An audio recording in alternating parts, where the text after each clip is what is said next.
যে গুলি করে।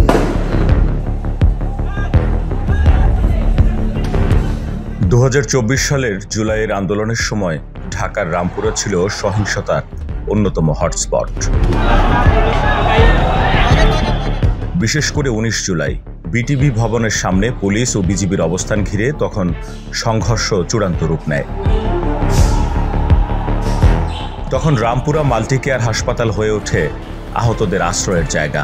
সেদিন দুপুরের দিকে হাসপাতালের সামনে সড়কে অন্তত ডজনখানেক শিক্ষার্থী ও পথচারী বিজিবির গুলিতে গুরুতর আহত হন।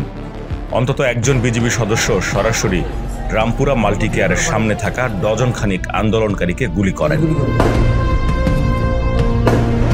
সহযোদ্ধারা তুলে আনতে থাকেন গুলিবিদ্ধদের।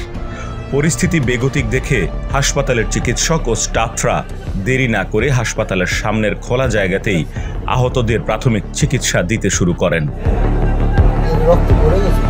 আন্দোলনে আসা যাদের শরীর থেকেই রক্ত ঝরেছে তাদের ঠাঁই হয়েছিল মাল্টিকেয়ারের বারান্দায়, করিডোরে এবং নিচতলার পার্কিং স্পেসেও। ওই দিক থেকে গুলি ছোড়া হচ্ছে বৃষ্টির মতো, এবং যখনই গুলি ছোড়ে 5টা-6টা করে লোকের পায়ে, পেটে, এখানে এইসব জায়গায় লাগে। আমাদের তো এইসব জায়গা পুরো খুব ফিল আপ ছিল। চেম্বারে ছিল পেশেন্ট, তারপরে গুলি খাওয়া লোকগুলো এই প্রত্যেকটা টেবিলে ছিল। এমার্জেন্সি বেড একটাও খালি ছিল, রাখার জায়গা পাইতেছিল। যাদের হচ্ছে কি আপনার বুলেটগুলো লাগছে, বুকগুলো ছিন্ন হয়েছে, আমি শুধু বুক দেখি না, পিঠেও দেখছি, পুরো ঝাঁঝরা হয়ে গেছে। মেডিসিন যাই লাগুক না কেন সব ফ্রি দিচ্ছে, তাই না? এটা তো কোথাও হয় না। অনেক হসপিটাল আছে গেট বন্ধ ছিল, তো আমরা যে রিস্ক নিয়ে যে সেবাটা দিচ্ছি, প্লাস হচ্ছে মেডিসিনগুলো আমরা যে ইয়েগুলা যে সার্ভিসগুলো দিচ্ছি সবই তো ফ্রি দিয়েছি। যে প্রত্যেকটা ইয়েতে চেয়ার টেবিলে হচ্ছে শোয়া পেশেন্টগুলো সার্ভিস দিচ্ছি প্রত্যেকটা ইয়েতে।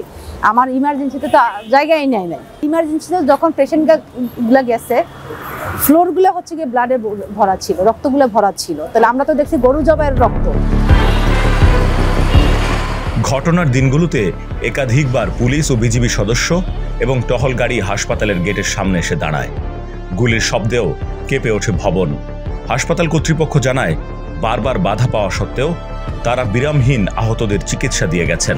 থ্যাঙ্কস টু আমাদের প্রশাসন যে আছেন, MD sir, professor Yunus Ali sir, উনি আমাদের সেই সময় এমডি স্যার ছিলেন। উনি এই সময় নিজ দায়িত্বে আমাদেরকে বললেন যে তোমরা ডাক্তার যেহেতু, তোমরা নার্স, তোমরা যেহেতু এখানে ওয়ার্ড বয়, তোমরা ক্লিনার্স আছো, প্রত্যেকের জায়গা থেকে দামিয়ে পড়ো, ঝাঁপিয়ে পড়ো।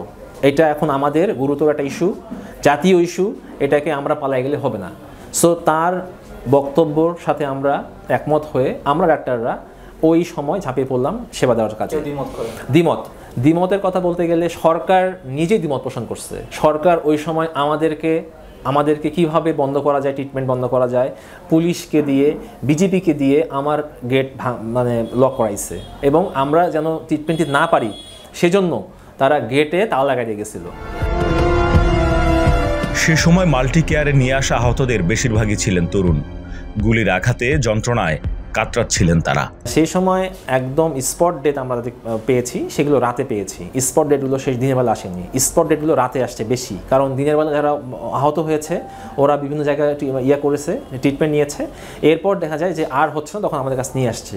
যখন নিয়ে আসছে তখন আমরা দেখি যে হ্যাঁ তারা মানে একদম মানে ডেথ। কোন জায়গাগুলোতে গুলি তাদের আমরা সবচেয়ে পেয়েছি যে এই বুকের মধ্যে লেগেছে, মানে ডান দিকের শোল্ডার জয়েন্টে সেট করে বুক লাংস ভেদ করে বাম হাতে বের হয়ে গেছে, এটা পেয়েছি একটা। ডিরেক্টলি গান শুট ইঞ্জুরি পেয়েছি মাথায়, স্কালে একদম খুলি উড়ে গেছে, মগজ বের হয়ে গেছে, এটা পেয়েছি একটা। আর বুকে মারছে জাস্ট ছোট্ট একটা ছিদ্র, বললেন যে ছোট্ট একটা ছিদ্র দেওয়া, এইরকম মানে এত নিখুঁত গুলি টার্গেট করে, একদম মানে লেজার দিয়ে টার্গেট করে মারলে যেরকম হয় না ঠিক ওরকম ভাবে মারা। এই ধরনের আমরা বেশ কিছু রিপোর্টই পেলাম, এবং আমরা তাড়াতাড়ি করে ভ্যান এবং রিক্সা আমাদের পক্ষ থেকে যতটুকু সাপোর্ট দেওয়া আমরা নিজ দায়িত্বেই রেফার করলাম ঢাকা মেডিকেলে সেই পেশেন্টগুলোকে। এই ধরনের তাও কম না হলো 15 থেকে 20 জন পেয়েছি। যে সময়ে শহরের অনেক হাসপাতাল নিরাপত্তার দোহাই দিয়ে গেট বন্ধ করে রেখেছিল, তখন মাল্টিকেয়ার ছিল ব্যতিক্রম। ভয় আর শঙ্কার মধ্যেও তারা মানবিক দায়িত্ব পালন করে গেছে।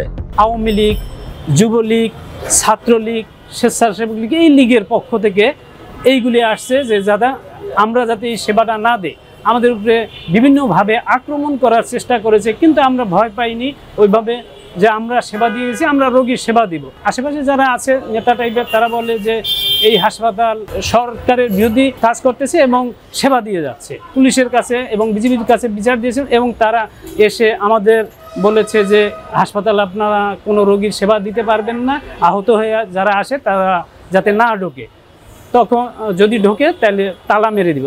এরপরও আমরা ঢুকেছি, সেবা দিয়েছি, সেবা দেওয়ার পরে এসে তারা তালা মেরে দিয়েছে, আমাদের দিয়ে তালা মারছে যে তালা মারছে। তখন আবার এরপরও যারা আহত হয়ে আসছে আমরা তালা খুলে ভিতরে নিয়ে সেবা দিয়েছি। এজন্যই হয়তো শহরের ইতিহাসে চিকিৎসা সেবার এক নিঃশব্দ বীরত্ব গাথা হয়ে থাকবে রামপুরার মাল্টি কেয়ার হাসপাতাল। আপনার স্বপ্নগুলো আকাশ ছুবে প্রবাসীর হেলিকপ্টারের মাধ্যমে। বিয়ে, জন্মদিন অথবা যে কোনো বিশেষ প্রয়োজনে হেলিকপ্টার ভাড়া করতে যোগাযোগ করুন স্ক্রিনে দেয়া নাম্বারে। প্রবাসীর হেলিকপ্টার, নিরাপদ ও সাশ্রয়ী বাহনের বিশ্বস্ত নাম।